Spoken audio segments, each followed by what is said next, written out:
जय भीम। आज गणतंत्र दिवस है। आज हम लोग देश का 74वां गणतंत्र दिवस मना रहे हैं। इस महान दिन और इस महान अवसर पे सर्वप्रथम मैं सभी देशवासियों को और पूरी दुनिया में रहने वाले भारत के प्रत्येक नागरिक को गणतंत्र दिवस की हार्दिक बधाई देता हूं। मुझे आज का दिन मैंने लाइव के लिए क्यों चुना, वो एक विशेष, मुझे लगा कि गणतंत्र दिवस पे हमें बात करनी चाहिए, क्योंकि मेरा मानना है कि कोशिश की जाती है कि गणतंत्र दिवस पे गणतंत्र पे बात ना हो। ये जबकि जरूरी है कि गणतंत्र दिवस पे सिर्फ गणतंत्र पे बात हो, लोग गणतंत्र को समझें, लोग लोकशाही को समझें, रिपब्लिक को समझें। लेकिन मुझे ऐसा लगता है कि ये एक सोचा समझा षड्यंत्र है कि गणतंत्र दिवस पे जो चर्चा होनी चाहिए वो चर्चा जानबूझ के नहीं की जा रही। इसलिए मेरी ये जिम्मेदारी बनती है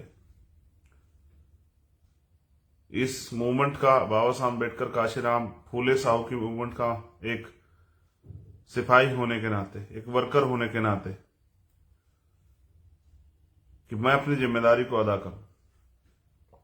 भारत में रहने वाले तमाम लोगों ने प्रत्यक्ष अप्रत्यक्ष रूप से आज गणतंत्र को सेलिब्रेट किया। उन्होंने चाहे तिरंगे को सलाम किया हो, या राष्ट्र निर्माताओं को सलाम किया हो, या कोई भी ऐसा कार्य, वो कहीं किसी प्रोग्राम में शामिल हुए हों, या उन्होंने दिल ही दिल समय की कमी के कारण जो है रिपब्लिक डे को जो मनाने का काम किया होगा, ऐसा मेरा मानना है। लेकिन सम्मानित साथियों, क्योंकि आज सोशल मीडिया का टाइम है, मुझे रैली करने के लिए बहुत साधन जुटा के आपके बीच आने की जरूरत नहीं। यहीं हम लोग आपसे बात कर सकते हैं, इसी प्लेटफॉर्म पे। मैं जो आपसे अपील करना चाहता हूं, मैं जो समझाना चाहता हूं, जो आज मुल्क के हालात हैं, उस पे जो चर्चा होनी चाहिए, उस पे जो वार्ता आपसे होनी चाहिए, उस पे जो डायरेक्शन आपको मिलने चाहिए, वो देने के लिए मैं आज आपके बीच हूं। पहली बात, ये जनवरी माह हमारे लिए बड़ा पावन माह है, साल की शुरुआत का माह है। और साल की शुरुआत कैसे होती है, देशवासियों के साथ बहुजन समाज के साथियों को भी जानना चाहिए। देश की शुरुआत होती है 1 जनवरी से। 1 जनवरी, इसी 1 जनवरी पे मैं गणतंत्र से पहले आपको कुछ याद दिलाता हूं। एक नेतृत्वकर्ता होते मेरी जिम्मेदारी है कि आप सब तक ये बात पहुंचे। 1 जनवरी 1818, भीमा कोरेगांव। क्यों हुआ भीमा कोरेगांव, और भीमा कोरेगांव के पीछे की सच्चाई क्या है, इस पे भी आपको आज ही के दिन मेरा मानना है कि ये पावन माह है, तो आपको बताना चाहिए। साथियों, चंद अधिकारों के लिए जो सामाजिक गैर बराबरी उस समय मौजूद थी, जहां छूने की आजादी नहीं थी, अच्छे कपड़े पहनने की, घूमने की, बात रखने की, सम्मान से जीने की आजादी नहीं थी, चंद जो पाबंदियां हम पे लगाई गई थी, उनमें से कुछ जो इतनी पाबंदियां लगाई उनमें चंद पाबंदियां हट जाएं, जैसे वो अच्छे कपड़े पहनने का अधिकार मिल जाए, जैसे दिन के उजाले में निकलने का अधिकार मिल जाए, जो पशुओं को भी था। उन उन अधिकारों के लिए उस समय की पेशवाई से हमारे लोगों ने मांग की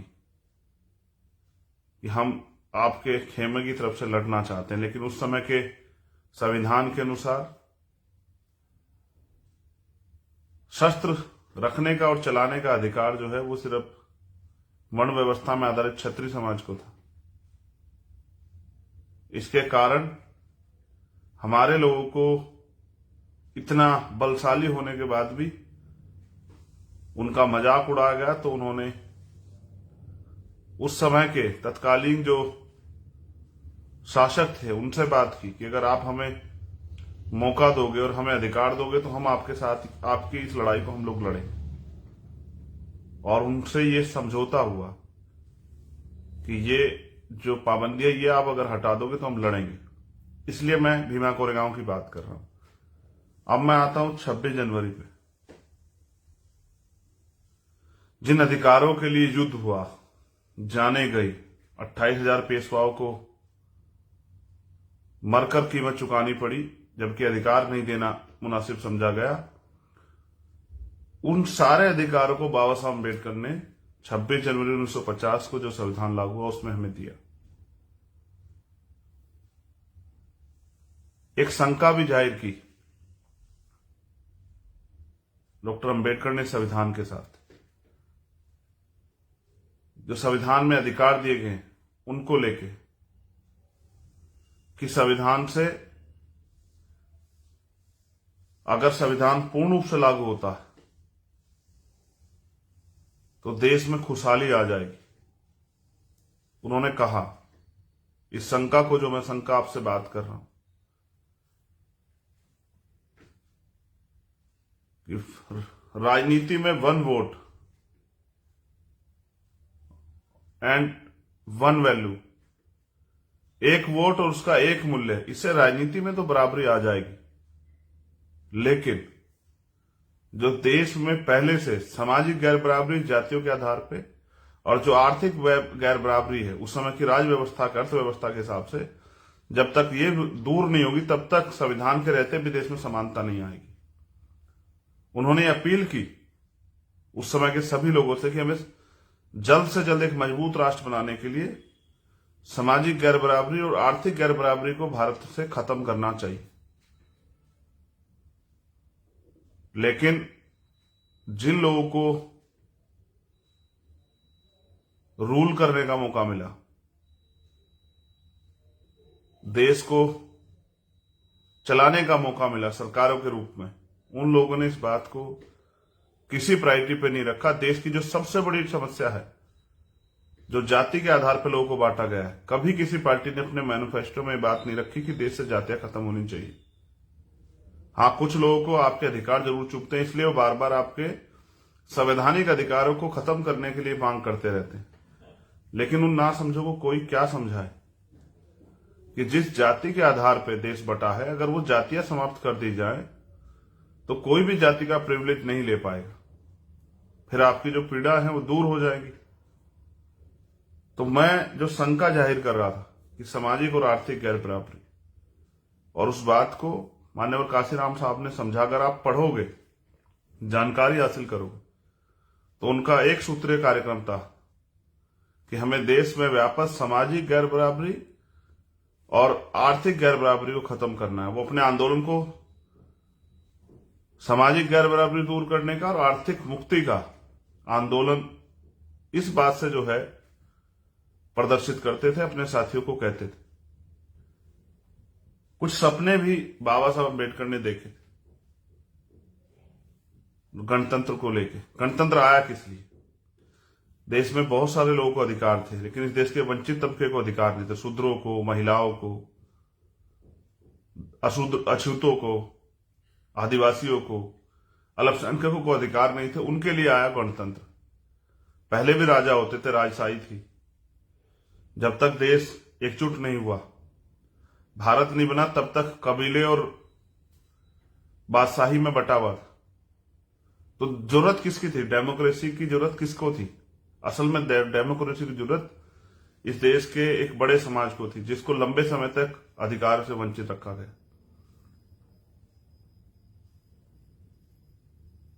उनको ये एहसास था कि जिन लोगों ने कई हजार साल तक हमारे साथ अन्याय किया और हमें अन्याय सहते देख कभी उनका दिल नहीं पसीजा, वो हमारे लोगों को इतनी आसानी से अधिकार नहीं देंगे।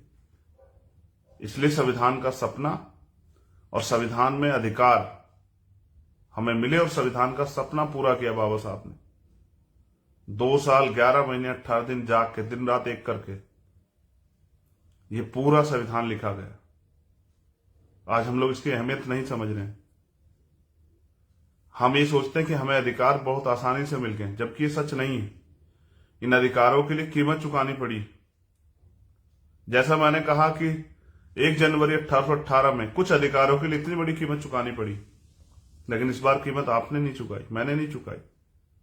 इस बार कीमत चुकाई बाबा साहब अम्बेडकर ने, अपने 4-4 बच्चे कुर्बान करके, अपनी सुख सुविधाएं, अपना घर परिवार कुर्बान करके, अपना जीवन कुर्बान करके। इसलिए हम बाबा साहब अम्बेडकर को अपने पिता, अपने बाबा से भी पहले याद करते हैं। इसलिए अब लोग उनको अपना सब कुछ मानते हैं। जिन लोगों ने उनको समझा, उन्हीं लोगों को उनकी कद्र। लेकिन साथियों, कद्र करने से काम नहीं चलेगा, उनके दिखाए रास्ते पे भी चलने की जरूरत है। उन्होंने हमें वोट का अधिकार दिया। भीम आर्मी आजाद समाज पार्टी के नौजवान साथी इस बात को, नेता लोग इस बात पर ध्यान दें और समाज को जाके समझाएं कि बाबा साहब को ने सपना तो देखा कि परिवर्तन होगा, लेकिन उनको ये विश्वास नहीं था कि इनका चरित्र बदल जाएगा जिन लोगों के हाथ में सत्ता है। इसलिए उन्होंने वोट का अधिकार आखिरी व्यक्ति को भी, जो बालिग, उसको दिलाने का प्रयास किया। पहले इसकी एज 21 साल रखी गई, फिर परिवर्तन हुआ, 18 साल आई। लेकिन बाबा साहब को ये उम्मीद थी, उनका जो अनुभव था, उनका जो ज्ञान था, जिसमें उन्होंने कहा कि 21वीं सदी हमारी होगी, उनको ये महसूस होता था कि आने वाले कल में जो वोट का अधिकार मैंने अपने लोगों को दिया है, उस वोट के अधिकार का प्रयोग करके ये कमजोर शोषित वर्ग के लोग अपनी सत्ता स्थापित करेंगे और जो अधिकार संविधान में मैं लिख रहा हूं, उनको लेने का प्रयास करेंगे। संविधान महज एक किताब नहीं, संविधान भारत में रहने वाले अंतिम व्यक्ति की दुनिया है। जो लोग नहीं समझ पाए कि संविधान ने हमें दिया क्या, तो संविधान ने हमें दिया ये कि जिस व्यक्ति को इस देश में कोई अधिकार नहीं था, आज वो सम्मान का जीवन जी रहा है। आज वो स्वाभिमान के साथ इस देश में घूम रहा है। आज उसको नौकरी करने का, बिजनेस करने का और तमाम तरह के जो है चीजों में शामिल होने का अवसर, आज उसको बोलने का, नेता बनने का सारे अवसर। आज मेरे जैसे व्यक्ति को ये जो कोट पैंट मैंने पहना, ये सिंबल है, इसलिए मैंने ये पहना। यहां अन्य अन्य नेताओं ने अन्य अन्य कपड़े पहने, किसी की वेशभूषा वो धोती कुर्ते की थी, किसी की हाफ पैंट और शर्ट की थी, लेकिन यहां बाबा साहब अम्बेडकर ने प्रयास किया कि वो अपने समाज को संदेश दे पाए कि वो सम्मान स्वाभिमान से जिए, और इसलिए अपने अंदर काबिलियत पैदा करें और साधन जुटा के वो जो सुविधाएं ताकतवर लोगों के पास थी वो भी प्राप्त करें। इसलिए मैंने आज कोट पैंट पहना कि आपको बताया जाए कि डॉक्टर अम्बेडकर क्या चाहते थे। वो आपको भूखा नंगा नहीं देखना चाहते थे, वो आपको किसी का पिछलग्गू नहीं देखना चाहते थे, वो आपको इस देश में शासक देखना चाहते थे।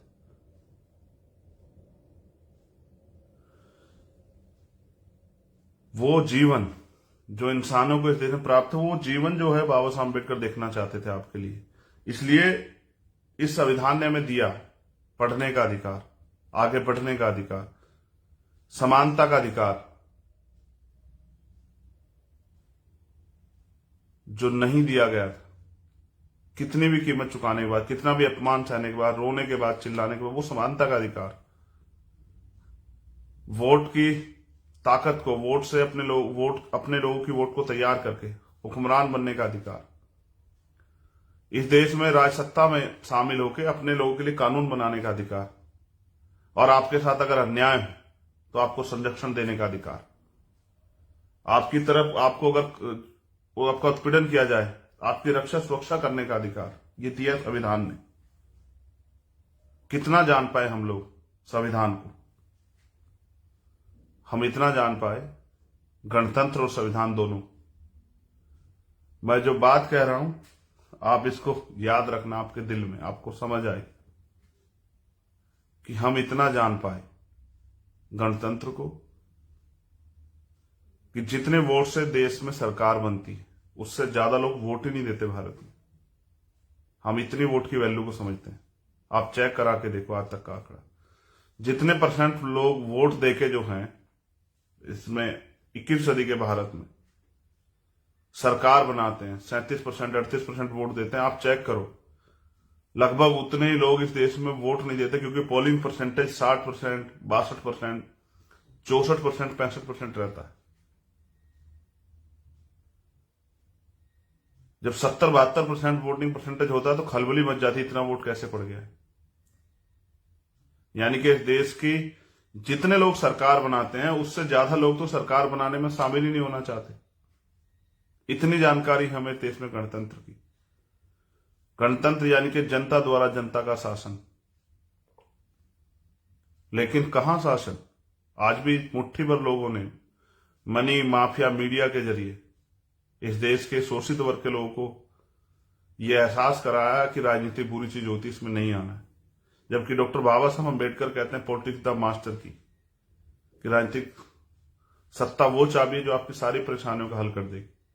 और वो ये भी कहते हैं कि राजनीति में हिस्सेदारी ना करने का सबसे बड़ा नुकसान ये है कि अयोग्य लोग आपके ऊपर शासन करते हैं। जो समस्या साथी हो आपको है, जिनको आप फील करते हैं, अगर आपको लगता है उसको कोई और दूर करेगा तो ये सिर्फ एक गलतफहमी है, इसको दूर कीजिए। समस्या आपकी है तो खड़ा भी आपको होना पड़ेगा। तो भारत के लोकतंत्र ने हमें एक आखिरी व्यक्ति को भी, जिसके सर पे छत नहीं है, जिसकी जेब में पैसे नहीं, जिसपे बड़ी गाड़ी नहीं है, बड़ा बंगला नहीं है, बड़ा फार्म हाउस नहीं है, जिसके पास हेलीकॉप्टर नहीं है, उसको भी अवसर दिया कि वो अपने लोगों को काम करके समझा के तैयार करे, क्योंकि वोट डालने में पैसे नहीं लगते साथी, कि वो वोट को का जो उद्देश्य था वोट का अधिकार देने का उसको समझे। और वो जो जिन सरकारों के आगे वो हाथ फैला के उम्मीद करता है कि सरकार उनको कुछ देगी, उस अधिकारों को प्राप्त करे, अपने आप वो मालिक बने। अगर कोई कुछ देगा तो वो देगा जो उसके पास बचा होगा। अगर आप अपने आप मालिक बनोगे तो वो प्राप्त करोगे जो आप चाहते हो।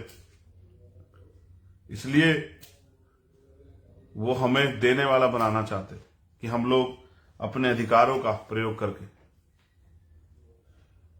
इस देश में हुक्मरान बने, अपने पैरों पर खड़े हो, इस देश में इस तरह की एक जो है सत्ता स्थापित करे जो अंतिम व्यक्ति को भी अधिकार दे, भारतीय संविधान को पूर्ण रूप से लागू कराए। उनको उम्मीद थी कि एक दिन हमारे लोग जागेंगे, पढ़ लिख कर जो अवसर मिले हैं उनको समझेंगे, वोट की वैल्यू को समझेंगे। लेकिन आज भी कुछ लोग चंद पैसों पे अपनी वोट को बेच देते हैं या दुश्मन को ही वोट दे देते हैं। जिस वोट से शक्ति का निर्माण करना है उससे अपने लिए, अपने समाज को और खुद को नुकसान देने के लिए हथियार का इंतजाम कराते हैं दुश्मन का। और उसका नुकसान सिर्फ आप चंद लोग नहीं उठाते, उसका नुकसान उठाता है पूरा समाज, पूरा प्रदेश, पूरा देश। उन्होंने कहा जिस दिन ये संविधान लागू हुआ उसके साथ साथ उन्होंने आशंका जाहिर करते हुए कहा, और एक उम्मीद, एक विश्वास था उनके अंदर। वो जितना खुद पे विश्वास करते थे इतना हम पे भी करते थे कि मेरी आने वाली पीढ़ियां मुझे निराश नहीं करेंगी। उन्होंने कहा कि मुझे मेरे जाने के बाद मरा हुआ मत समझना, जब तक भारत का संविधान जिंदा है मैं जिंदा। आज उनके संविधान पे खतरा है। आज कुछ लोग षड्यंत्र करके एजेंडा बना के, पूरी रणनीति तैयार करके उनके संविधान को खत्म करना चाहते हैं। और उसी खत्म करने की प्रयास में उन्होंने देश के जो इंस्टीट्यूशन हैं, जिन पे आपको अवसर मिला था नौकरी में शामिल होके आर्थिक रूप से ताकतवर होने का और अपने आने वाली पीढ़ियों की जिंदगी बदलने का, उन सारे सरकारी डिपार्टमेंट को एक एक करके बेच रहे हैं, अपने चंद पूंजीपति मित्रों के हाथ में दे रहे। स्वामी विवेकानंद ने भी कहा कि 21वीं सदी में पूंजीवाद और ब्राह्मणवाद का इतना बड़ा जो है एक समझौता होगा कि भारत की जनता पिस जाएगी। उन्होंने ये कहा कि 21वीं सदी शोषितों की होगी। बाबा साहब अम्बेडकर ने भी कहा 21वीं सदी हमारी होगी। कई और अन्य महापुरुषों ने कहा 21वीं सदी में परिवर्तन होगा, लेकिन परिवर्तन करेगा कौन? मैं आपसे भी पूछ रहा हूं, कौन करेगा परिवर्तन? जब सब लूट जाएगा तब हम लोग काम करेंगे क्या? मैं आपसे अपील करता रहता हूं, कहता रहा हूं, गांव की तरफ जाओ, गांव में जाकर लोगों को जगाओ, तैयार करो, समझाओ। लोगों ने झूठ फैलाया, लोग लोगों को बरगला रहे हैं, गुमराह कर रहे हैं, लोग लोगों को धोखे में रख रहे हैं। वो नहीं चाहते कि गरीब के बेटे आगे बढ़ जाएं और गरीबों की समस्याओं का हल हो। वो नहीं चाहते कि गरीब को उसका अधिकार मिले। आप महसूस करके देखो, हमारे नेता लोग भी, हमारे साथी लोग भी, हमारे भाई बहने, कि 72 साल के इस लोकतंत्र में हमारे हिस्से में क्या है? क्या हमें जमीन मिली? क्या हम सब लोगों को सम्मान से जीने के लिए रोजगार मिला? क्या इस देश में हमें स्वाभिमान सम्मान के साथ जीने का, समानता का जीवन मिला? क्या अब हमारे साथ अन्याय अत्याचार होना बंद हो गया जो हम चुप बैठे हैं? क्या देश में अब महिलाओं को बराबर की हिस्सेदारी मिल गई है, उनके साथ अन्याय नहीं होता? क्या मूछे रखने पे, घोड़ी पे बैठने पे, मटकी छूने पे अब हमारी हत्या होनी बंद हो गई है? क्या देश में जिसकी इतनी संख्या भारी उसकी इतनी हिस्सेदारी निर्धारित हो गई है? क्या देश से जातिवाद खत्म हो गया है? क्या देश में समतामूलक समाज बन गया है? क्या मिला है 72 साल में? जिन नेताओं के भरोसे आप रहे, उन्होंने आपको दिया क्या है? क्या आज भी आपके घर में सुबह उठ के सबसे पहले इस बात पर चर्चा नहीं होती कि आज राशन कहां से आएगा, आज इलाज के लिए पैसे कहां से आएंगे, आज स्कूल के लिए फीस कहां से आएंगी? दुश्मन अपना काम कर रहा है, लेकिन हम अपने लोग सुरक्षित रखने के लिए क्या कर रहे हैं? मुझे बड़ी खुशी होती है आप सारी एट्रोसिटी पे जाके लड़ते हो, लेकिन अगर उस समाज को आप तैयार नहीं करोगे कि वो अपनी वोट से अपनी ताकत बनाए, तो लोग तो मरते रहेंगे, क्योंकि सत्ता में ताकत है, सत्ता में ताकत है। ये डॉक्टर अंबेडकर कह रहे हैं, पॉलिटिक्स द मास्टर की। उस सत्ता को कब हासिल कर पाएंगे हम लोग? मैं आपसे अपील करता हूं कि काम करो, संगठन बनाओ। इसलिए तो करता हूं, इसीलिए करता हूं अपील कि आप अहमियत को समझो। जब सब अधिकार खत्म हो जाएंगे तब क्या करेंगे हम लोग? जब इस देश के संविधान को जिस तरह से ताकतवर लोग सत्ता में बैठ के पूंजीपति और ब्राह्मणवादी मिलके कुचलने काम करें, आरएसएस बीजेपी के लोग जिस तरह से संविधान में मिले अधिकारों खत्म करने का प्रयास करें, षड्यंत्र हो रहे हैं, जैसा मध्य प्रदेश में हुआ। मैं आपके याद दिला रहा हूं, स्पेशली मध्य प्रदेश के साथियों के, कि 12 फरवरी को भोपाल में जो प्रोग्राम है वो ऐसा होना चाहिए कि 12 फरवरी के बाद आपके अधिकारों की तरफ आंख उठाने से पहले मध्य प्रदेश ही नहीं पूरे देश में 1000 बार सोचा जाए। मैं अपने SC, ST, OBC माइनॉरिटी के भाइयों से अपील करता हूं कि आप आइए, जो साजिश दुश्मन कर रहा है उसको बेनकाब करेंगे और अपनी एकता से ये संदेश देंगे कि अब हम गुलामी बर्दाश्त नहीं करेंगे। मैं भी ये चाहता हूं, मेरा भी एक सपना है, अपने महापुरुषों के सपने को आगे बढ़ाते हुए, कि आप सब लोगों को स्वाभिमान, सम्मान और अधिकारों का जीवन मिले, जो अन्याय आपके साथ होता है वो बंद हो जाए और इस देश में गैर बराबरी पर आधारित जो व्यवस्था खत्म हो जाए, एक समतामूलक समाज बने। और बिना शक्ति के ये परिवर्तन नहीं हो सकता। शक्ति मैंने आपको बताया, कि शक्ति सत्ता में। इस उद्देश्य को गणतंत्र के समझिए कि ये गणतंत्र क्या संदेश दे रहा है। 74 साल से जो 74वां गणतंत्र हम मना रहे हैं, सूनी पड़ी है बहुजनों के लिए दिल्ली की गद्दी।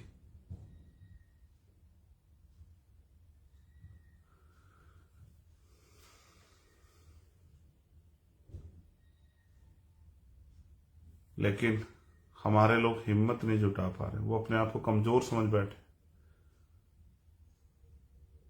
हजारों माएं हर महीने खून के आंसू रोती है जो अन्याय उनके साथ होता है, इस उम्मीद के साथ कि उनकी जिंदगी बदलेगी। हजारों लोग देश में भूखे सोते हैं इस उम्मीद के साथ कि इस गणतंत्र के बाद उनके जीवन में एक सवेरा आएगा।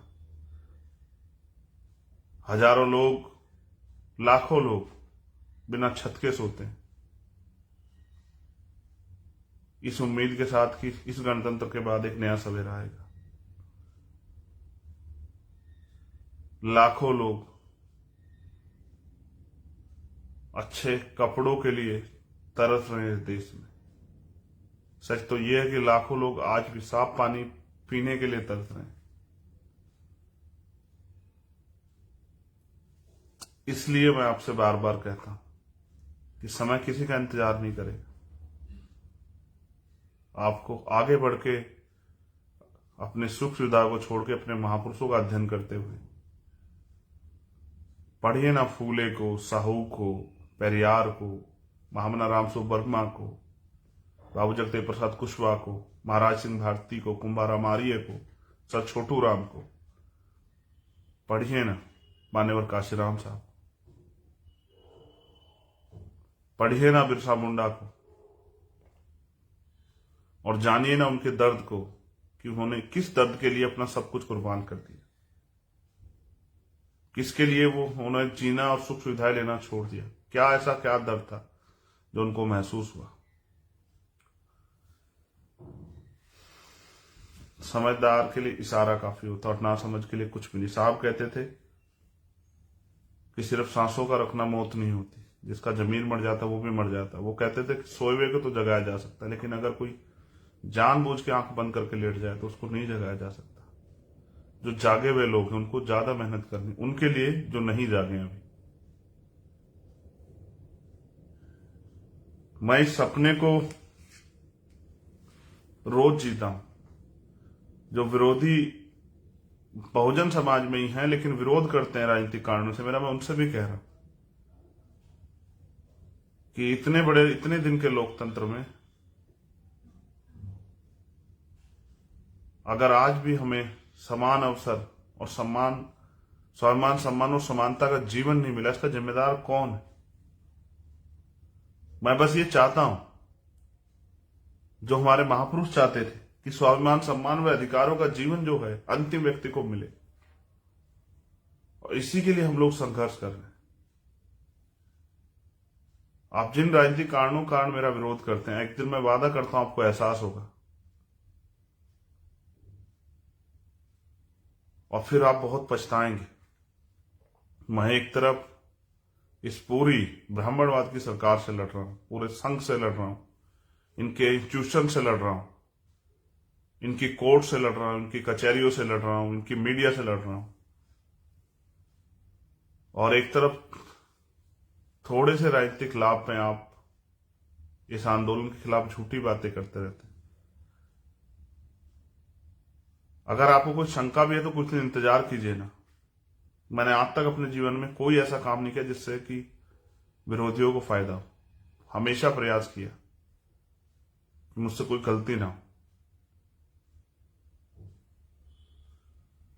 मैं उम्मीद के साथ हूं कि इस बार हमारे लोग मुझे मध्य प्रदेश, राजस्थान में, छत्तीसगढ़ में निराश नहीं करेंगे। वो लोग मेहनत करेंगे। वो विचार जो है उनके पास महापुरुषों को, उनको फैलाने का काम करेंगे। इस बार वो सिर्फ अपने लिए नहीं जिएंगे, अपनी सुख सुविधा का ध्यान रखेंगे। वो इस आंदोलन की भूमिका को भी समझेंगे और इस बार वो मुझे कुछ कर दिखाने का मौका देंगे। जो लोग बड़ी बड़ी बातें करते हैं कि हमने ये किया ये किया, उनको अवसर मिला है इसलिए वो ये कह रहे हैं। अभी मुझे अवसर नहीं मिला। अब तक जो कुछ करके दिखाया वो संघर्ष के बलबूते करके दिखाया, आपकी ताकत के बलबूते करके दिखाया, आपकी एकता के बलबूते करके दिखाया। अब जो करना है, मैं मानता हूं कि हमसे पहले सीनियर नेताओं ने बहुत कुछ किया है, लेकिन वो पर्याप्त नहीं है। ये सतत प्रक्रिया है, इसको लगातार आगे बढ़ाना पड़ेगा। अगर आप सोचते हैं कि इस दिन का कर दिया अब आगे की जरूरत नहीं, ऐसा नहीं है। रोज करना पड़ेगा और आने वाली पीढ़ियों को करना पड़ेगा, जब तक इस देश में बाबा साहब अम्बेडकर के जो सपना था समतामूलक समाज का, और जो सपना था सबके लिए स्वाभिमान सम्मान का जीवन, अधिकारों का जीवन, वो जब तक प्राप्त ना हो जाए तब तक ये जारी रहेगा। जरूरी नहीं सब कुछ हमारे आंदोलन के साथ हो जाए, लेकिन हमें विश्वास है कि हम आने वाले दिनों में बहुत मेहनत करके सब करके दिखाएंगे। हम प्रयास करेंगे कि जो कर्ज हमारे ऊपर है महापुरुषों का, उसको हम लोग उतारें। उस कर्ज को हम लोग, वो कर्ज सोने नहीं देता है। वो कर्ज, मैं सच बता रहा हूं आपको, मेरे साथी जानते हैं जो मेरे साथ रहते हैं, कि पिछले 4 रात से मैं सो नहीं पाया। मेरी आंखें गवाह हैं इस बात की। आज उम्मीद है कि नींद आएगी। सिर्फ इसलिए जाग रहा हूं, सुख सुविधाओं के लिए नहीं जाग रहा हूं, एमपी एमएलए बनने के लिए नहीं जाग रहा हूं। ये तो मुझे कोई भी बना देता, मैं जिसके साथ खड़ा होता हूं बना देता। इतनी ताकत हिम्मत हैसियत दी है आपने मुझे। लेकिन जो दर्द मैं पूरे देश में देखता हूं, मैं उसके लिए जाग रहा हूं कि वो दर्द कम हो, वो अवसर मिले। ऐसा ना हो कि बाबा साहब अम्बेडकर की हत्या में कातिलों में हम भी शामिल हो जाए। जैसा उन्होंने कहा कि मुझे मेरे मरने के बाद मरा मत समझना, जब तक संविधान जिंदा हूं मैं जिंदा हूं। अगर ऐसा ना हो कि हमारे रहते सब लूट जाए, तो हम भी कातिलों के साथ खड़े होंगे, हम भी बाबा साहब के हत्यारों में शामिल हो जाएं। इसलिए लड़ रहे हैं, इसलिए आपसे अपील कर रहे हैं। आपसे भी अपील करता हूं कि कुछ करके दिखाओ इस आंदोलन के लिए, अपने महापुरुषों के विचार के लिए। इस आंदोलन, इस विचार को नहीं छोड़ सकता हूं माननीय प्रकाश राम और बाबा साहब अम्बेडकर के। इस बहुजन आंदोलन को नहीं छोड़ सकता हूं। इन बहुजनों को मनुवादियों के भरोसे नहीं छोड़ सकता हूं। पहले जैसे जीवन नहीं चाहते। 2 रास्ते हैं आज आपसे कह रहा हूं। एक, अपने आप को कमजोर समझ के गुलामी स्वीकार कर, और अधिकारों के बिना जो जीवन चल रहा है, अन्याय के साथ जो जीवन चल रहा है, उसको जीते रहो। एक, कि उठ खड़े हो जाओ और काम करो और गुलामी की बेड़ियों को काट दो और स्वाभिमान सम्मान और अधिकारों के जीवन के लिए लोगों को जगाने का काम करो, लोगों को समझाने का काम करो, तैयार करो लोगों को। कांटे से ज्यादा चुभता हूं आज मैं इन लोगों को, सिर्फ इसलिए कि ना इन पे खरीदा जाता हूं, ना ये मुझे तोड़ पा रहे हैं मुकदमे लगा के, और ना ही ये मुझे डरा पा रहे हैं। ये मुझे डराने के लिए मेरी गाड़ियों में हमला कराते हैं, ये मुझे डराने के लिए मेरे ऊपर झूठे मुकदमे लगाते हैं, और ये मेरे साथियों को जो है खरीदने का प्रयास करते हैं, मुझे कमजोर करने के लिए, इस आंदोलन को कमजोर करने के लिए। लेकिन मेरे, अगर मैं मर भी जाऊंगा तो भी आंदोलन कमजोर नहीं होता, क्योंकि आज इस आंदोलन को चलाने वाले ये हजारों रखवाले हैं जो आज मुझे सुन रहे हैं। आज हर घर में बाबा साहब अम्बेडकर, काशीराम साहब का विचार जो है एक नौजवान के रूप में फल फूल रहा है। आज एक चंद्रशेखर की जरूरत नहीं, उनके पास लाखों चंद्रशेखर तैयार हो रहे हैं। और आने वाले 5 साल बाद मैं बताऊंगा कि हम इस देश में हमने क्या तैयार किया। आज हम मोहरे नहीं रहे लोगों की, आज हम अपने बल पे जीने के लिए तैयार हो रहे, खड़े हो रहे हैं।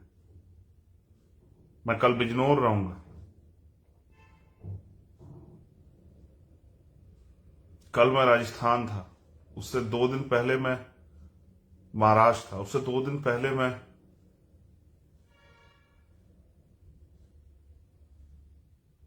रांची था झारखंड, उससे 2 दिन पहले मैं तेलंगाना था। 2 तारीख को हम लोग छत्तीसगढ़ में अधिकारों के लिए आंदोलन कर रहे हैं और 12 फरवरी को एक ऐतिहासिक आंदोलन भोपाल की धरती पे। ना पैसे दे सकता हूं, ना साधन दे सकता हूं, अपने दम पे आना। उस आंदोलन को मजबूत करने के लिए आना। वहां जो साथी हमारे नेता लोग मेहनत कर रहे हैं सामाजिक न्याय यात्रा की, उसके बल, उसकी शक्ति के प्रदर्शन को आना और आना इतिहास लिखने को, ये बताने को कि हम इस देश में गुलाम नहीं, नए कीर्तिमान स्थापित करने हैं, स्वाभिमान सम्मान के साथ जीना, हक अधिकार के साथ जीना है। क्योंकि बाबा साहब अम्बेडकर ने सिखाया ना कि 100 दिन बकरे की तरह जीने से अच्छा एक दिन शेर की तरह जी।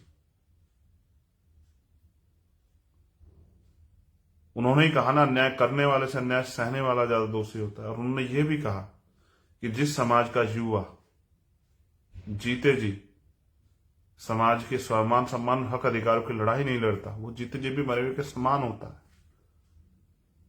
और जो जीते जी इस लड़ाई को लड़ता है, स्वाभिमान सम्मान की रक्षा करता है, अगर उसकी वो शहीद भी हो जाए तो वो मरकर भी अमर हो जाता है। अपने लिए तो जानवर भी जीते हैं, समाज के लिए, अपने महापुरुषों के आंदोलन के लिए जियो। जब आप मैदान में आ जाओगे, आपका रास्ता कोई नहीं रोक सकता, क्योंकि आपके बल से सब लोग वाकिफ हैं। हमारा इतिहास इस बात का गवाह है, प्रमाणिकता है। हम एक ऐसे दौर में हैं जहां सब तरफ अंधेरा है और आखिरी उम्मीद आप है। कुछ साथियों को इशारा करते हुए कह रहा हूं, अपने निजी स्वार्थ में इस आंदोलन को कमजोर मत होने देना।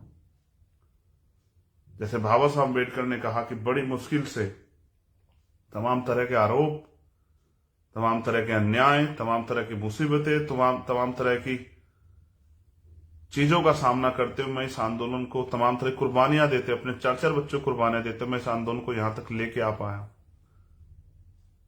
मेरी आपसे अपील है कि अगर आप इसको आगे नहीं बढ़ा सकते, इसको पीछे मत जाने देना, कभी दुश्मन के मोहरे मत बनना।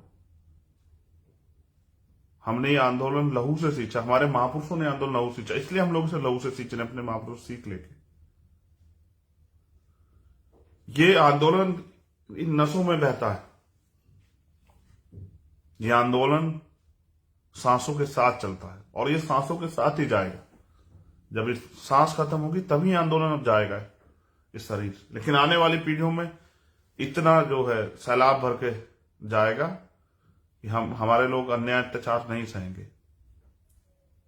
मैं उन माओं को बारे में जब सोचता हूं जो जिन घरों में बच्चों के साथ रेप हत्याएं होती है, जहां पुरुषों बच्चों के साथ, भाइयों के साथ हत्याएं होती है, जहां स्वाभिमान सम्मान का खिलवाड़ किया जाता, तो इसलिए जज्बाती हो जाता। इसलिए कुछ लोग मजाक उड़ाते हैं कि चंद्रशेखर रो पड़ा था। मैं अपने समाज को अपना परिवार मानता हूं तो मुझे तकलीफ होती। कभी व्यक्तिगत हित के लिए नहीं रोया चंद्रशेखर आजाद और ना कभी रोए। आपसे अपील करता हूं कि महापुरुषों के दर्द को सिर्फ चंद लाइनें सुन के मत समझें, उनको पढ़ें, एक बार उनके जीवन को पढ़ें। उनके वास्तविकता में अगर कुछ करना चाहते हैं समाज के लिए तो पहले अपने महापुरुषों को पढ़ें। मैं शर्त ला कहता हूं, अगर मुझसे मेरे जितना या मुझसे ज्यादा हौसला ना पैदा हो जाए आपके अंदर, तब कहना। गणतंत्र दिवस की हार्दिक बधाई। लेकिन अभी ये गणतंत्र मेरे लिए बेईमानी सा है, क्योंकि आजाद पैदा हुआ हूं, आजाद जिया हूं और आजाद मरूंगा।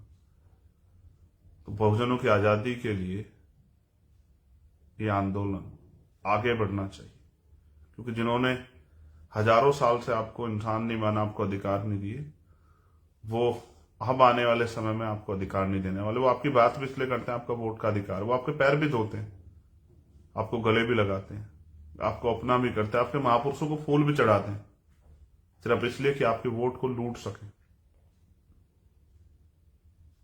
सही मायने में आज भी आप उनके लिए अछूत हैं, गुलाम हैं, शूद्र हैं। इसलिए बहुजन समाज में एकता बनाओ मेरे भाइयों। SC ST OBC एकजुट हो जाओ, माइनॉरिटी के लोग एकजुट हो जाओ और निकम्मे, निठल्ले और स्वार्थी नेताओं को छोड़ के काम करने वालों को मौका दो। जो सिद्धांत मैंने सुबह भी लिखा, बाबा साहब अम्बेडकर ने दिया कि आज मैंने रानी का पेट काट दिया, आज के बाद राजा मत पेटी से पैदा होगा, बैलेट बॉक्स से तैयार होगा। उस सिद्धांत को भी समझो। राजाओं के भरोसे मत रहो। राजाओं की नजरों में प्रजा कीड़े मकोड़ों से ज्यादा नहीं होती, क्योंकि आज के राजा ऐसे ही। और आप कीड़े मकोड़े नहीं हो, बाबा साहब के वंशज हो, फूले के वंशज हो, साहू के वंशज हो, पेरियार के वंशज हो, संत गाड़गे महाराज के वंशज हो, नारायणा गुरु के वंशज हो, मां सावित्रीबाई फुली, मां रमाबाई के वंशज हो, मां अवंतिबाई लोधी, मां झलकारी बाई के वंशज हो। इसलिए कह रहा हूं, अपनी शक्ति को पहचान। मां आशा गुजरी के वंशज हो, धन सिंह कोतवाल के वंशज हो। इसलिए आपसे कह रहा हूं, अपनी ताकत को पहचानो। बाबू जगदेव प्रसाद कुशवाहा, जननायक कपूर ठाक के वीरों, इतिहास आपको क्यों याद रखे, कुछ ऐसा करके जाने के लिए काम करो। पुनः धन्यवाद। जय भीम, जय भारत, जय संविधान। गणतंत्र दिवस की मंगल कामनाएं और ये उम्मीद भीम आर्मी आजाद समाज पार्टी के सिपाहियों से कि मुझे अपने ऊपर भरोसा है, तो मुझे आपके ऊपर भरोसा है कि आपको कोई नहीं हरा सकता। सबसे ईमानदार, सबसे समर्पित, सबसे काम करने वाले अगर सिपाही हैं तो भीम आर्मी आजाद समाज पार्टी के पास। जय भीम।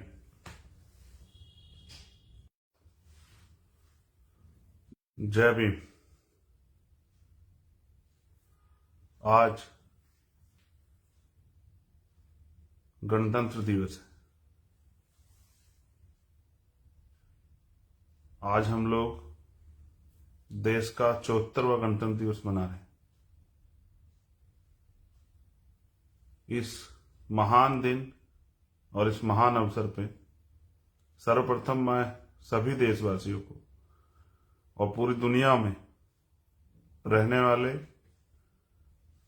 भारत के प्रत्येक नागरिक को गणतंत्र दिवस की हार्दिक बधाई देता हूं। मुझे आज का दिन मैंने लाइव के लिए क्यों चुना, वो एक विशेष, मुझे लगा कि गणतंत्र दिवस पे हमें बात करनी चाहिए, क्योंकि मेरा मानना है कि कोशिश की जाती है कि गणतंत्र दिवस पे गणतंत्र पे बात ना हो। ये जबकि जरूरी है कि गणतंत्र दिवस पे सिर्फ गणतंत्र पे बात हो, लोग गणतंत्र को समझें, लोग लोकशाही को समझें, रिपब्लिक को समझें। लेकिन मुझे ऐसा लगता है कि ये एक सोचा समझा षड्यंत्र है कि गणतंत्र दिवस पे जो चर्चा होनी चाहिए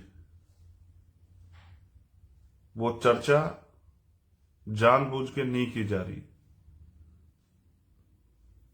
इसलिए मेरी जिम्मेदारी बनती है इस मूवमेंट का, बाबा साहब अम्बेडकर, काशीराम, फूले साहू की मूवमेंट का एक सिपाही होने के नाते, एक वर्कर होने के नाते, कि मैं अपनी जिम्मेदारी को अदा करूं। भारत में रहने वाले तमाम लोगों ने प्रत्यक्ष अप्रत्यक्ष रूप से आज गणतंत्र को सेलिब्रेट किया। उन्होंने चाहे तिरंगे को सलाम किया हो, या राष्ट्र निर्माताओं को सलाम किया हो, या कोई भी ऐसा कार्य, वो कहीं किसी प्रोग्राम में शामिल हुए हों, या उन्होंने दिल ही दिल समय की कमी के कारण जो है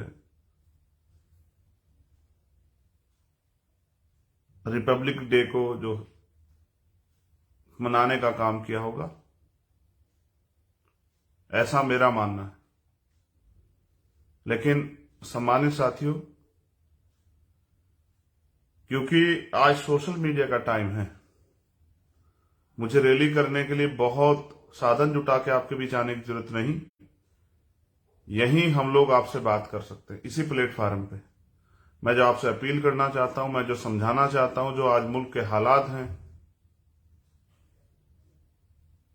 उस पे जो चर्चा होनी चाहिए, उस पे जो वार्ता आपसे होनी चाहिए, उस पे जो डायरेक्शन आपको मिलने चाहिए, वो देने के लिए मैं आज आपके बीच हूं। पहली बात, ये जनवरी माह हमारे लिए बड़ा पावन माह है। साल की शुरुआत का माह है। और साल की शुरुआत कैसे होती है, देशवासियों के साथ बहुजन समाज के साथियों को भी जानना चाहिए। देश की शुरुआत होती है 1 जनवरी से। 1 जनवरी, इसी 1 जनवरी पे मैं गणतंत्र से पहले आपको कुछ याद दिलाता हूं। एक नेतृत्वकर्ता होते मेरी जिम्मेदारी है कि आप सब तक ये बात पहुंचे। 1 जनवरी 1818, भीमा कोरेगांव। क्यों हुआ भीमा कोरेगांव, और भीमा कोरेगांव के पीछे की सच्चाई क्या है, इस पे भी आपको आज ही के दिन मेरा मानना है कि ये पावन माह है, तो आपको बताना चाहिए। साथियों,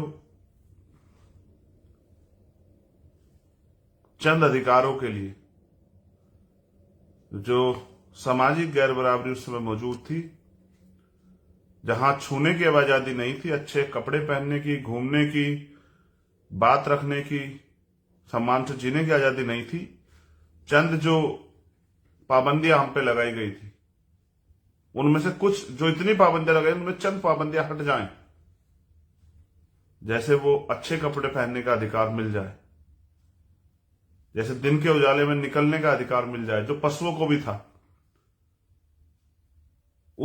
उन अधिकारों के लिए उस समय की पेशवाई से हमारे लोगों ने मांग की कि हम आपके खेमे की तरफ से लड़ना चाहते हैं। लेकिन उस समय के संविधान के अनुसार शस्त्र रखने का और चलाने का अधिकार जो है वो सिर्फ वर्ण व्यवस्था में आधारित क्षत्रिय समाज को था। इसके कारण हमारे लोगों को इतना बलशाली होने के बाद भी उनका मजाक उड़ाया गया। तो उन्होंने उस समय के तत्कालीन जो शासक थे उनसे बात की कि अगर आप हमें मौका दोगे और हमें अधिकार दोगे तो हम आपके साथ आपकी इस लड़ाई को हम लोग लड़ेंगे। और उनसे ये समझौता हुआ कि ये जो पाबंदियां ये आप अगर हटा दोगे तो हम लड़ेंगे। इसलिए मैं भीमा कोरेगांव की बात कर रहा हूं। अब मैं आता हूं 26 जनवरी पे। जिन अधिकारों के लिए युद्ध हुआ, जाने गई, 28,000 पेशवाओं को मरकर कीमत चुकानी पड़ी, जबकि अधिकार नहीं देना मुनासिब समझा गया। उन सारे अधिकारों को बाबा साहब अम्बेडकर ने 26 जनवरी 1950 को जो संविधान लागू हुआ उसमें हमें दिया। एक शंका भी जाहिर की डॉक्टर अम्बेडकर ने संविधान के साथ, जो संविधान में अधिकार दिए गए उनको लेके, कि संविधान से अगर संविधान पूर्ण रूप से लागू होता है तो देश में खुशहाली आ जाएगी। उन्होंने कहा, इस शंका को, जो मैं शंका आपसे बात कर रहा हूं, कि राजनीति में 1 वोट एंड 1 वैल्यू, 1 वोट और उसका 1 मूल्य, इससे राजनीति में तो बराबरी आ जाएगी। लेकिन जो देश में पहले से सामाजिक गैर बराबरी जातियों के आधार पे और जो आर्थिक गैर बराबरी है उस समय की राज व्यवस्था की अर्थव्यवस्था के हिसाब से, जब तक ये दूर नहीं होगी तब तक संविधान के रहते भी देश में समानता नहीं आएगी। उन्होंने अपील की उस समय के सभी लोगों से कि हमें जल्द से जल्द एक मजबूत राष्ट्र बनाने के लिए सामाजिक गैर बराबरी और आर्थिक गैर बराबरी को भारत से खत्म करना चाहिए। लेकिन जिन लोगों को रूल करने का मौका मिला, देश को चलाने का मौका मिला सरकारों के रूप में, उन लोगों ने इस बात को किसी प्रायोरिटी पे नहीं रखा। देश की जो सबसे बड़ी समस्या है, जो जाति के आधार पर लोगों को बांटा गया है, कभी किसी पार्टी ने अपने मैनिफेस्टो में बात नहीं रखी कि देश से जातियां खत्म होनी चाहिए। हाँ, कुछ लोगों को आपके अधिकार जरूर चुभते हैं, इसलिए वो बार बार आपके संवैधानिक अधिकारों को खत्म करने के लिए मांग करते रहते हैं। लेकिन उन ना समझो को कोई क्या समझाए कि जिस जाति के आधार पर देश बटा है, अगर वो जातियां समाप्त कर दी जाए तो कोई भी जाति का प्रिविलेज नहीं ले पाएगा, फिर आपकी जो पीड़ा है वो दूर हो जाएगी।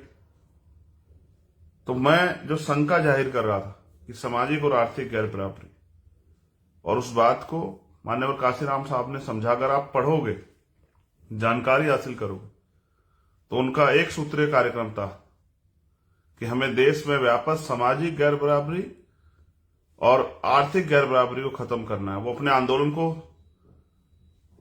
सामाजिक गैर बराबरी दूर करने का और आर्थिक मुक्ति का आंदोलन इस बात से जो है प्रदर्शित करते थे, अपने साथियों को कहते थे। कुछ सपने भी बाबा साहब अम्बेडकर ने देखे थे गणतंत्र को लेके। गणतंत्र आया किस लिए? देश में बहुत सारे लोगों को अधिकार थे, लेकिन इस देश के वंचित तबके को अधिकार नहीं थे। शूद्रों को, महिलाओं को, अछूतों को, आदिवासियों को, अल्पसंख्यकों को अधिकार नहीं थे। उनके लिए आया गणतंत्र। पहले भी राजा होते थे, राजशाही थी। जब तक देश एकजुट नहीं हुआ, भारत नहीं बना, तब तक कबीले और बादशाही में बटा हुआ था। तो जरूरत किसकी थी? डेमोक्रेसी की जरूरत किसको थी? असल में डेमोक्रेसी की जरूरत इस देश के एक बड़े समाज को थी, जिसको लंबे समय तक अधिकार से वंचित रखा गया।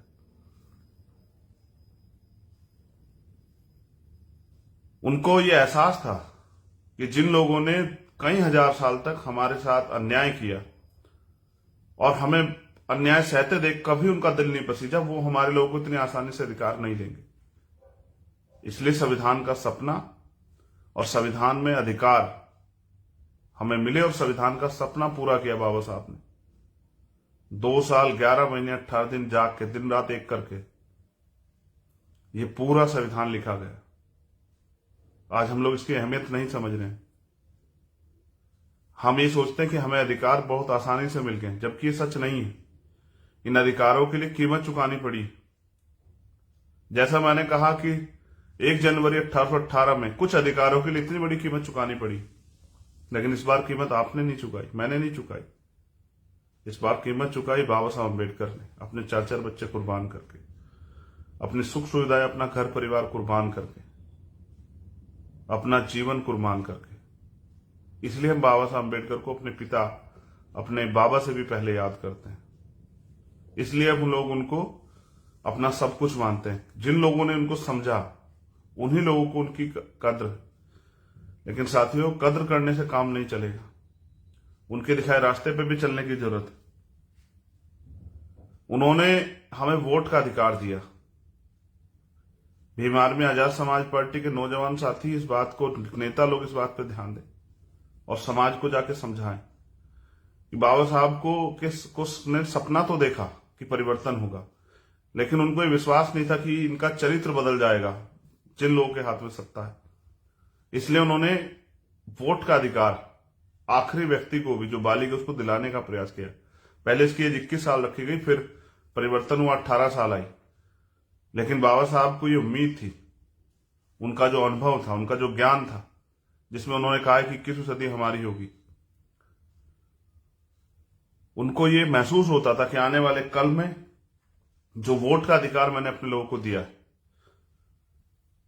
उस वोट के अधिकार का प्रयोग करके ये कमजोर शोषित वर्ग के लोग अपनी सत्ता स्थापित करेंगे और जो अधिकार संविधान में मैं लिख रहा हूं, उनको लेने का प्रयास करेंगे। संविधान महज एक किताब नहीं, संविधान भारत में रहने वाले अंतिम व्यक्ति की दुनिया है। जो लोग नहीं समझ पाए कि संविधान ने हमें दिया क्या, तो तो संविधान ने हमें दिया ये कि जिस व्यक्ति को इस देश में कोई अधिकार नहीं था, आज वो सम्मान का जीवन जी रहा है। आज वो स्वाभिमान के साथ इस देश में घूम रहा है। आज उसको नौकरी करने का, बिजनेस करने का और तमाम तरह के जो है चीजों में शामिल होने का अवसर, आज उसको बोलने का, नेता बनने का सारे अवसर। आज मेरे जैसे व्यक्ति को ये जो कोट पैंट मैंने पहना, ये सिंबल है, इसलिए मैंने ये पहना। यहां अन्य अन्य नेताओं ने अन्य अन्य कपड़े पहने, किसी की वेशभूषा वो धोती कुर्ते की थी, किसी की हाफ पैंट और शर्ट की थी, लेकिन यहां बाबा साहब अम्बेडकर ने प्रयास किया कि वो अपने समाज को संदेश दे पाए कि वो सम्मान स्वाभिमान से जिए, और इसलिए अपने अंदर काबिलियत पैदा करें और साधन जुटा के वो जो सुविधाएं ताकतवर लोगों के पास थी वो भी प्राप्त करें। इसलिए मैंने आज कोट पैंट पहना कि आपको बताया जाए कि डॉक्टर अंबेडकर क्या चाहते थे। वो आपको भूखा नंगा नहीं देखना चाहते थे, वो आपको किसी का पिछलग्गू नहीं देखना चाहते थे, वो आपको इस देश में शासक देखना चाहते थे।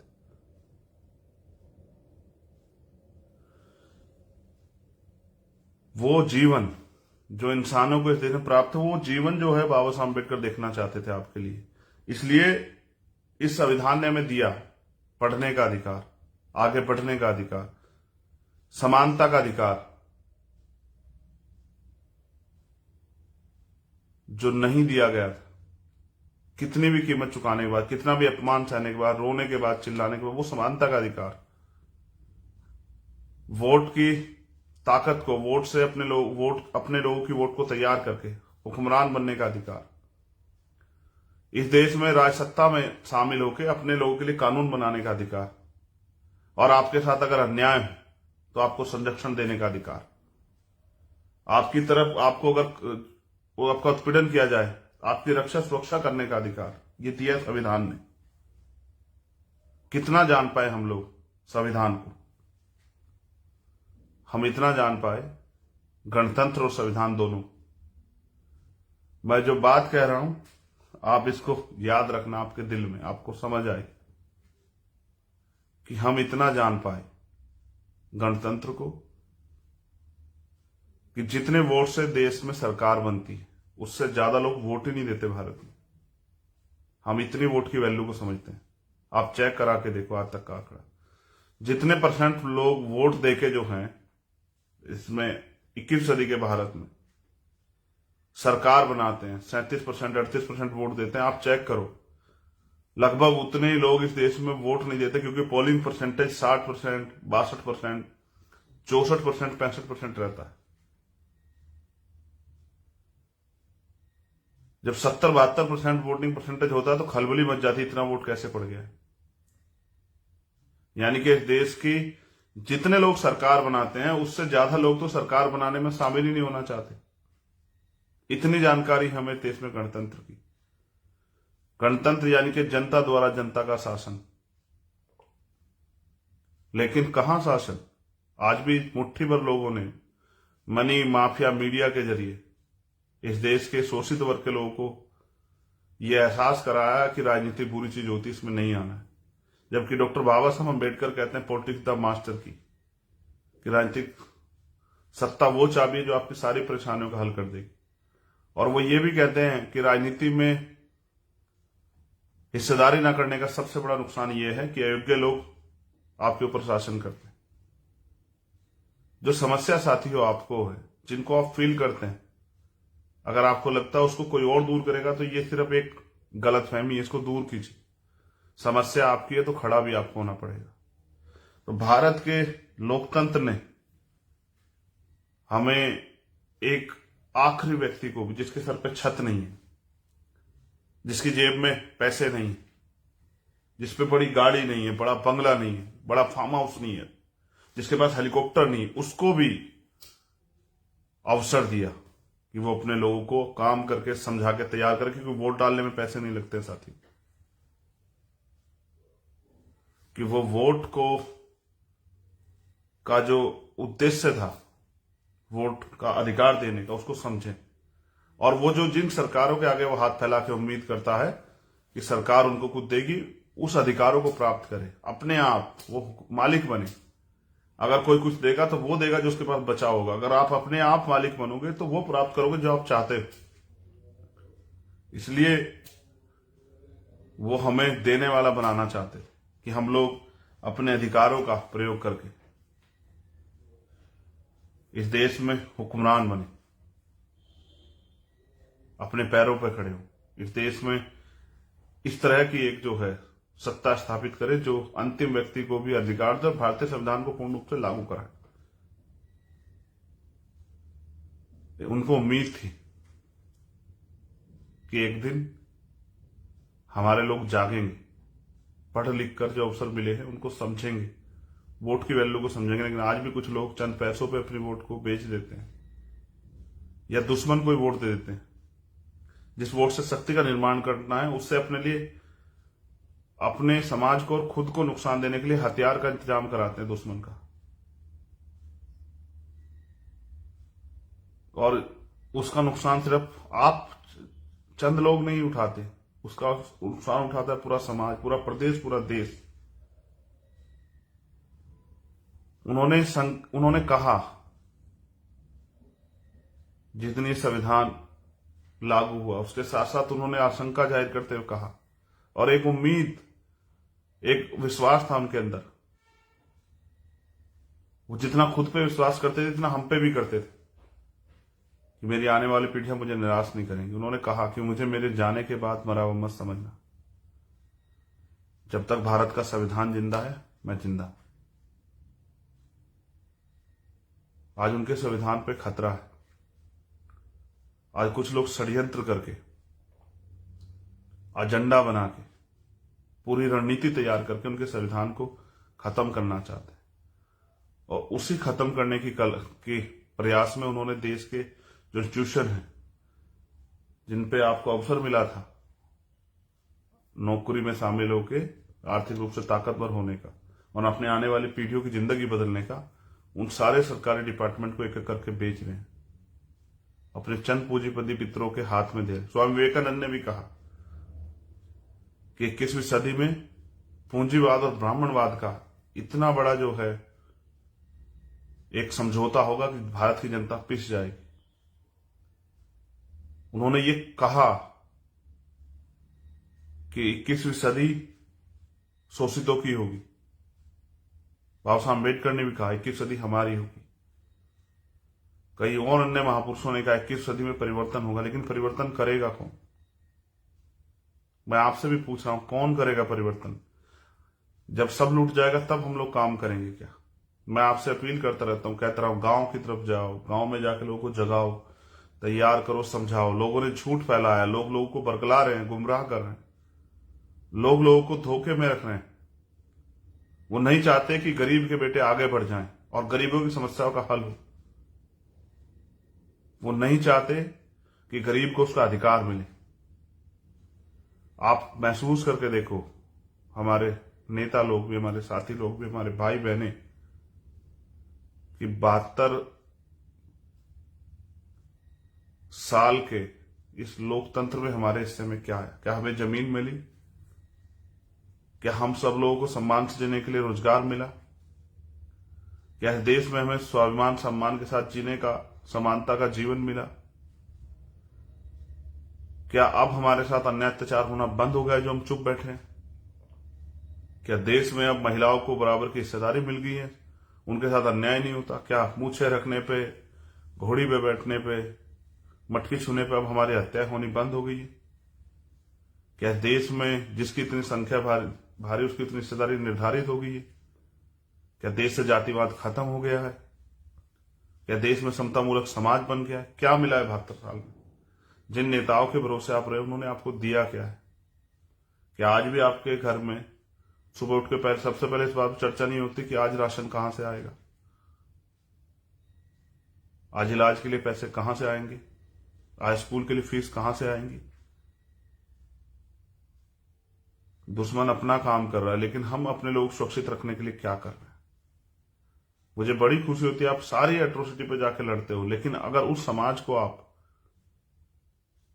तैयार नहीं करोगे कि वो अपनी वोट से अपनी ताकत बनाएं, तो लोग तो मरते रहें, क्योंकि सत्ता में ताकत है, सत्ता में ताकत है। ये डॉक्टर अंबेडकर कह रहे हैं, पॉलिटिक्स द मास्टर की। उस सत्ता को कब हासिल कर पाएंगे हम लोग? मैं आपसे अपील करता हूं कि काम करो, संगठन बनाओ। इसलिए तो करता हूं, इसीलिए करता हूं अपील कि आप अहमियत को समझो। जब सब अधिकार खत्म हो जाएंगे तब क्या करेंगे हम लोग? जब इस देश के संविधान को जिस तरह से ताकतवर लोग सत्ता में बैठ के पूंजीपति और ब्राह्मणवादी मिलके कुचलने कम करें, आरएसएस बीजेपी के लोग जिस तरह से संविधान में मिले अधिकारों को खत्म करने का प्रयास करें, षड्यंत्र हो रहे हैं, जैसा मध्य प्रदेश में हुआ। मैं आपके याद दिला रहा हूं, स्पेशली मध्य प्रदेश के साथियों की, कि 12 फरवरी को भोपाल में जो प्रोग्राम है वो ऐसा होना चाहिए कि 12 फरवरी के बाद आपके अधिकारों की तरफ आंख उठाने से पहले मध्य प्रदेश ही नहीं पूरे देश में 1000 बार सोचा जाए। मैं अपने SC, ST, OBC माइनॉरिटी के भाइयों से अपील करता हूं कि आप आइए, जो साजिश दुश्मन कर रहा है उसको बेनकाब करेंगे और अपनी एकता से ये संदेश देंगे कि अब हम गुलामी बर्दाश्त नहीं करेंगे। मैं भी ये चाहता हूं, मेरा भी एक सपना है, अपने महापुरुषों के सपने को आगे बढ़ाते हुए, कि आप सब लोगों को स्वाभिमान, सम्मान और अधिकारों का जीवन मिले। जो अन्याय आपके साथ होता है वो बंद हो जाए और इस देश में गैर बराबरी पर आधारित जो व्यवस्था खत्म हो जाए, एक समतामूलक समाज बने। और बिना शक्ति के ये परिवर्तन नहीं हो सकता। शक्ति, मैंने आपको बताया कि शक्ति सत्ता में। इस उद्देश्य को गणतंत्र के समझिए कि ये गणतंत्र क्या संदेश दे रहा है। 74 साल से जो 74वां गणतंत्र हम मना रहे हैं, सूनी पड़ी है बहुजनों के लिए दिल्ली की गद्दी।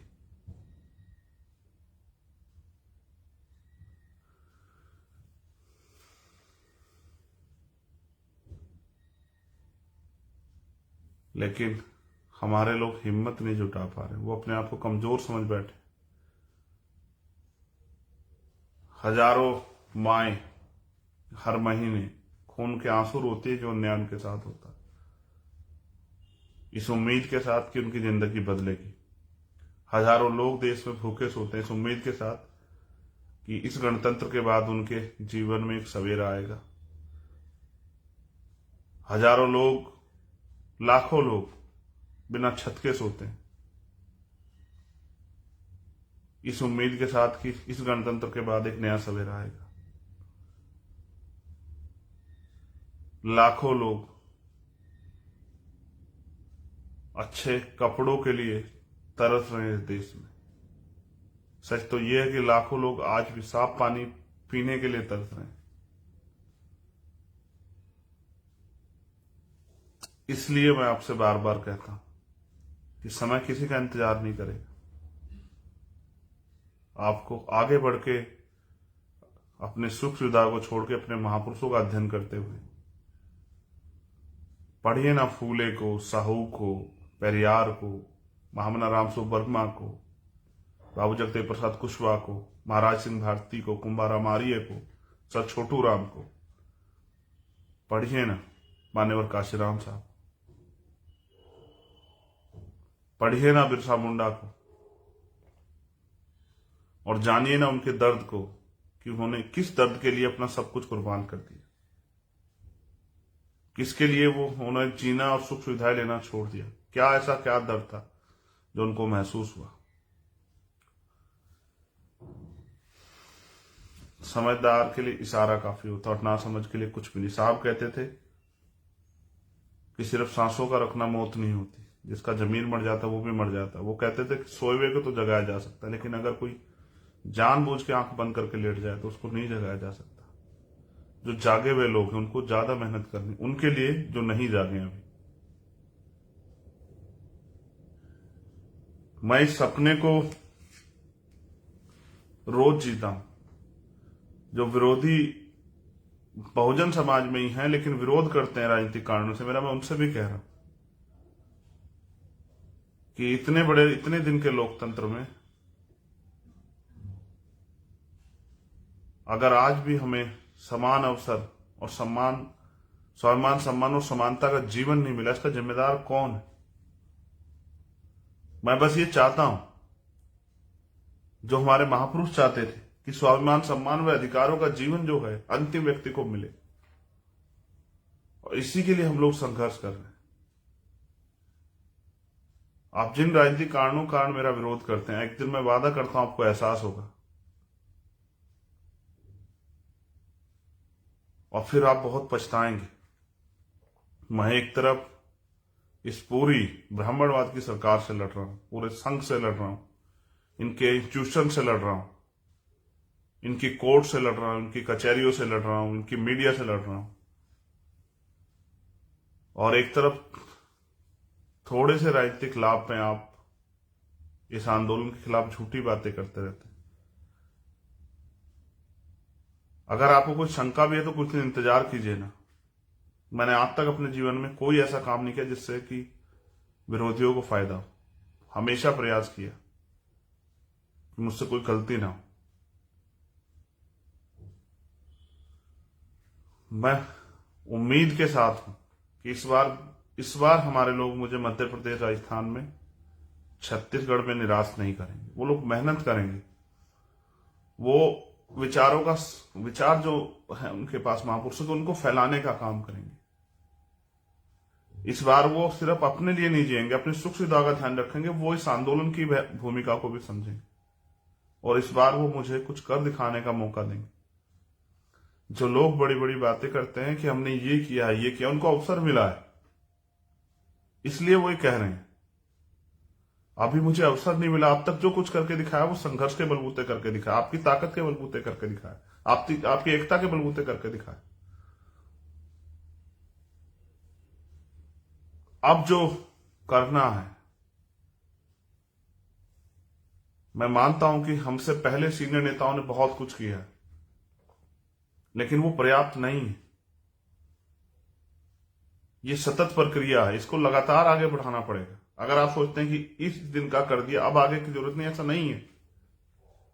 रोज करना पड़ेगा और आने वाली पीढ़ियों को करना पड़ेगा जब तक इस देश में बाबा साहब अम्बेडकर के जो सपना था समतामूलक समाज का, और जो सपना था सबके लिए स्वाभिमान, सम्मान का जीवन, अधिकारों का जीवन, वो जब तक प्राप्त ना हो जाए तब तक ये जारी रहेगा। जरूरी सब कुछ हमारे आंदोलन के साथ हो जाए, लेकिन हमें विश्वास है कि हम आने वाले दिनों में बहुत मेहनत करके सब करके दिखाएंगे। हम प्रयास करेंगे कि जो कर्ज हमारे ऊपर है महापुरुषों का, उसको हम लोग उतारें। उस कर्ज को हम लोग, वो कर्ज सोने नहीं देता है। वो कर्ज, मैं सच बता रहा हूं आपको, मेरे साथी जानते हैं जो मेरे साथ रहते हैं, कि पिछले 4 रात से मैं सो नहीं पाया। मेरी आंखें गवाह हैं इस बात की।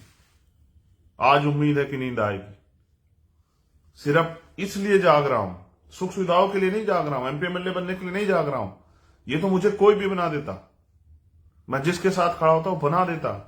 इतनी ताकत, हिम्मत, हैसियत दी है आपने मुझे। लेकिन जो दर्द मैं पूरे देश में देखता हूं, मैं उसके लिए जाग रहा हूं कि वो दर्द कम हो, वो अवसर मिले। ऐसा ना हो कि बाबा साहब अम्बेडकर की हत्या में कातिलों में हम भी शामिल हो जाए। जैसा उन्होंने कहा कि मुझे मेरे मरने के बाद मरा मत समझना, जब तक संविधान जिंदा हूं मैं जिंदा। अगर ऐसा ना हो कि हमारे रहते सब लूट जाए तो हम भी कातिलों के साथ खड़े होंगे, हम भी बाबा साहब के हत्यारों में शामिल हो जाएं। इसलिए लड़ रहे हैं, इसलिए आपसे अपील कर रहे हैं। आपसे भी अपील करता हूं कि कुछ करके दिखाओ इस आंदोलन के लिए, अपने महापुरुषों के विचार के लिए।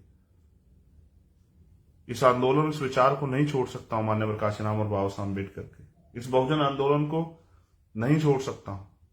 इन बहुजनों को मनुवादियों के भरोसे नहीं छोड़ सकता हूं।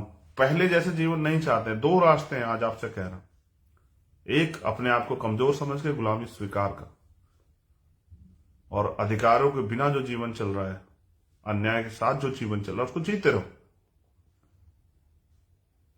एक कि उठ खड़े हो जाओ और काम करो और गुलामी की बेड़ियों को काट दो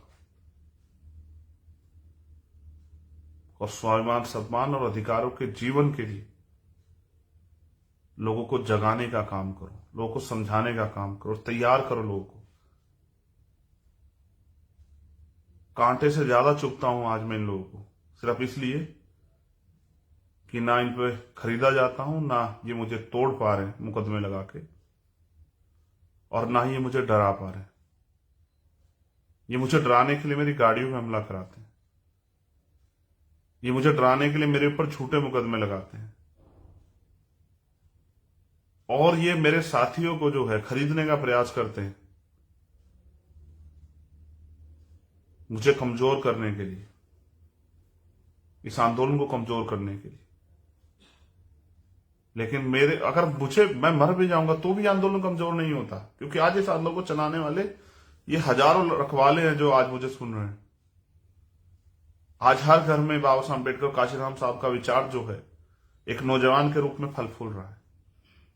आज एक चंद्रशेखर की जरूरत नहीं, उनके पास लाखों चंद्रशेखर तैयार हो रहे हैं, और आने वाले 5 साल बाद मैं बताऊंगा कि हम इस देश में हमने क्या तैयार किया। आज हम मोहरे नहीं रहे हैं लोगों की, आज हम अपने बल पे जीने के लिए तैयार हो रहे, खड़े हो रहे हैं। मैं कल बिजनौर रहूंगा, कल मैं राजस्थान था, उससे 2 दिन पहले मैं महाराष्ट्र था, उससे 2 दिन पहले मैं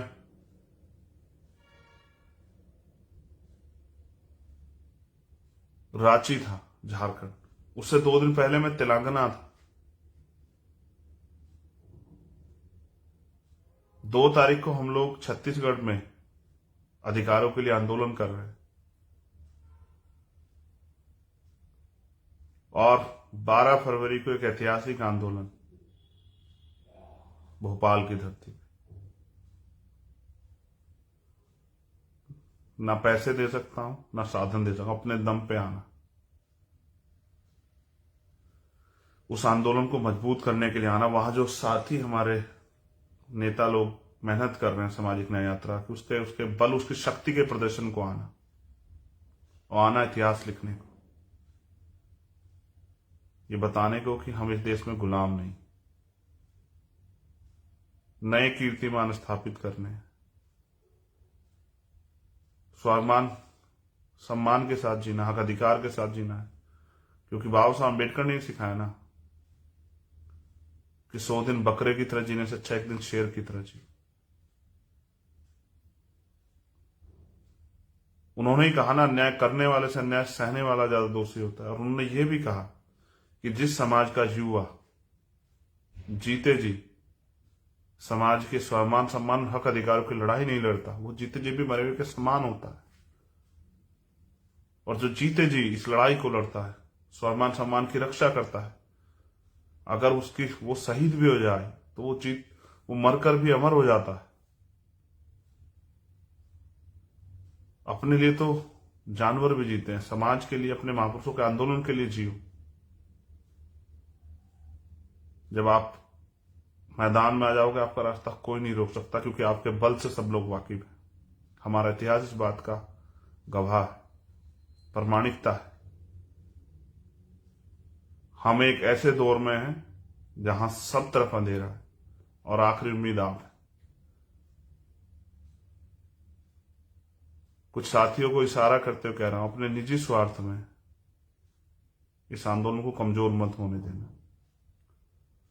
जैसे बाबा साहब अम्बेडकर ने कहा कि बड़ी मुश्किल से तमाम तरह के आरोप, तमाम तरह के अन्याय, तमाम तरह की मुसीबतें, तमाम तरह की चीजों का सामना करते हुए मैं इस आंदोलन को, तमाम तरह कुर्बानियां देते, अपने 4-4 बच्चों को कुर्बानियां देते, मैं इस आंदोलन को यहां तक लेके आ पाया। मेरी आपसे अपील है कि अगर आप इसको आगे नहीं बढ़ा सकते, इसको पीछे मत जाने देना, कभी दुश्मन के मोहरे मत बनना। हमने ये आंदोलन लहू से सींचा, हमारे महापुरुषों ने आंदोलन लहू सींचा, इसलिए हम लोग इसे लहू से सींच रहे, अपने महापुरुष सीख लेके। ये आंदोलन इन नसों में बहता है, ये आंदोलन सांसों के साथ चलता है और ये सांसों के साथ ही जाएगा। जब ये सांस खत्म होगी तभी आंदोलन अब जाएगा इस शरीर से। लेकिन आने वाली पीढ़ियों में इतना जो है सैलाब भर के जाएगा कि हमारे लोग अन्याय अत्याचार नहीं सहेंगे। मैं उन माओं को बारे में जब सोचता हूं जो जिन घरों में बच्चों के साथ रेप हत्याएं होती है, जहां पुरुषों बच्चों के साथ भाइयों के साथ हत्याएं होती है, जहां स्वाभिमान सम्मान का खिलवाड़ किया जाता, तो इसलिए जज्बाती हो जाता। इसलिए कुछ लोग मजाक उड़ाते हैं कि चंद्रशेखर रो पड़ा था। मैं अपने समाज को अपना परिवार मानता हूं तो मुझे तकलीफ होती। कभी व्यक्तिगत हित के लिए नहीं रोया चंद्रशेखर आजाद और ना कभी रोए। आपसे अपील करता हूं कि महापुरुषों के दर्द को सिर्फ चंद लाइनें सुन के मत समझें, उनको पढ़ें। एक बार उनके जीवन को पढ़ें। उनके वास्तविकता में अगर कुछ करना चाहते हैं समाज के लिए तो पहले अपने महापुरुषों को पढ़ें। मैं शर्त ला कहता हूं, अगर मुझसे मेरे जितना या मुझसे ज्यादा हौसला ना पैदा हो जाए आपके अंदर, तब कहना। गणतंत्र दिवस की हार्दिक बधाई। लेकिन अभी ये गणतंत्र मेरे लिए बेईमानी सा है, क्योंकि आजाद पैदा हुआ हूं, आजाद जिया हूं और आजाद मरूंगा। तो बहुजनों की आजादी के लिए ये आंदोलन आगे बढ़ना चाहिए, क्योंकि जिन्होंने हजारों साल से आपको इंसान नहीं माना, आपको अधिकार नहीं दिए, वो अब आने वाले समय में आपको अधिकार नहीं देने वाले। वो आपकी बात भी इसलिए करते हैं, आपका वोट का अधिकार, वो आपके पैर भी धोते हैं, आपको गले भी लगाते हैं, आपको अपना भी करते हैं, आपके महापुरुषों को फूल भी चढ़ाते हैं, सिर्फ इसलिए कि आपके वोट को लूट सके। सही माने में आज भी आप उनके लिए अछूत हैं, गुलाम हैं, शूद्र हैं। इसलिए बहुजन समाज में एकता बनाओ मेरे भाइयों। SC ST OBC एकजुट हो जाओ, माइनॉरिटी के लोग एकजुट हो जाओ और निकम्मे निठल्ले और स्वार्थी नेताओं को छोड़ के काम करने वालों को मौका दो। जो सिद्धांत मैंने सुबह भी लिखा, बाबा साहब अम्बेडकर ने दिया कि आज मैंने रानी का पेट काट दिया, आज के बाद राजा मतपेटी से पैदा होगा, बैलेट बॉक्स से तैयार होगा। उस सिद्धांत को भी समझो। राजाओं के भरोसे मत रहो। राजाओं की नजरों में प्रजा कीड़े मकोड़ों से ज्यादा नहीं होती, क्योंकि आज के राजा ऐसे ही। और आप कीड़े मकोड़े नहीं हो, बाबा साहब के वंशज हो, फूले के वंशज हो, साहू के वंशज हो, पेरियार के वंशज हो, संत गाड़गे महाराज के वंशज हो, नारायणा गुरु के वंशज हो, मां सावित्रीबाई फुली, मां रमाबाई के वंशज हो, मां अवंतिबाई लोधी, मां झलकारी बाई के वंशज हो।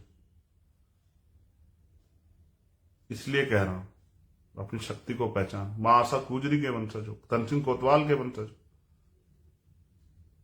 इसलिए आपसे कह रहा हूं, अपनी ताकत को पहचानो। बाबू जगदेव प्रसाद कुशवाहा, जननायक कपूर ठाक के वीरों, इतिहास आपको क्यों याद रखे, कुछ ऐसा करके जाने के लिए काम करो।